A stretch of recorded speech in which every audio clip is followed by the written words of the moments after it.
124 জন বিডিওর বদলি নির্বাচন মাথায় রেখে নির্দেশিকা জারি নবান্নর। গতকাল জেলা শাসক এসডিওদের বদলির নির্দেশ। এখনো পর্যন্ত প্রায় 200 জন অফিসার বদলির নির্দেশ।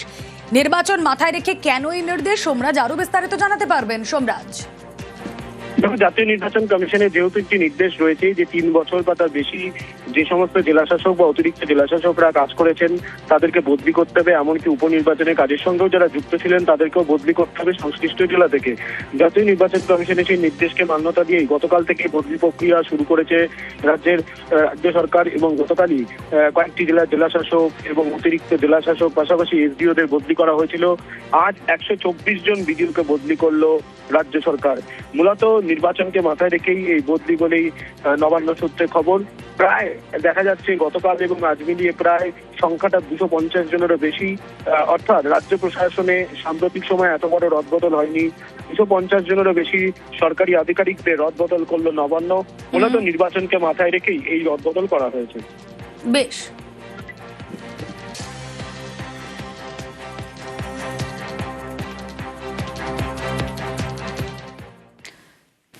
স্কুলের পাঁচিল, সেখানে আঁকা ঈশ্বরচন্দ্র বিদ্যাসাগরের ছবি, তার গায়ে গর্ত করা হয়েছে।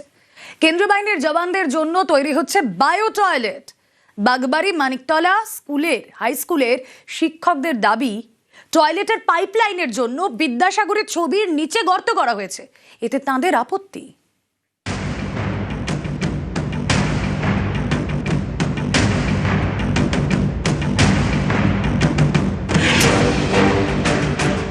ভোট ঘোষণার আগে থেকেই রাজ্যে কেন্দ্রীয় বাহিনী, বিভিন্ন স্কুলে জওয়ানদের থাকার ব্যবস্থা করা হচ্ছে। তেমনই একটি স্কুল কলকাতার বাগমারি বাজারের কাছে, Bagmari Maniktala government sponsored high school. সামনের সপ্তাহ থেকে এই স্কুলে কেন্দ্রীয় বাহিনীর জওয়ানরা থাকার কথা। তাদের জন্য স্কুলের গেটের বাইরে তৈরি করা হচ্ছে বায়ো টয়লেট। এই বায়ো টয়লেট নিয়েই আপত্তি স্কুলের শিক্ষকদের। কোনো কিছু জানি না, কিছু না জানিয়ে হঠাৎ করে কোনো পারমিশন, কোথার থেকে পারমিশন এসছে, কারা পারমিশন দিয়েছে কিচ্ছু জানি না, সম্পূর্ণ অন্ধকারে রেখে এই কাণ্ডটা করিয়েছে। স্কুলের পাঁচিলে মনীষীদের ছবি এঁকেছে পড়ুয়ারা। এই পাঁচিলের সামনেই তৈরি করা হচ্ছে বায়ো টয়লেট। শিক্ষকদের দাবি, টয়লেটের পাইপলাইন যুক্ত হবে স্কুলের সেপটিক ট্যাঙ্কে, তাই দেওয়ালে গর্ত করা হয়েছে। সেই দেওয়ালেই আঁকা আছে ঈশ্বরচন্দ্র বিদ্যাসাগরের ছবি।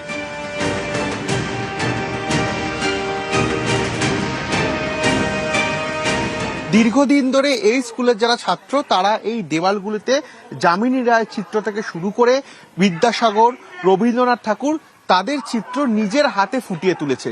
কিন্তু এই কেন্দ্রীয় বাহিনী আসবে, তার কারণে বাইরেই করা হবে বায়ো টয়লেট, সেখানেই কনস্ট্রাকশনের কাজ চলছে।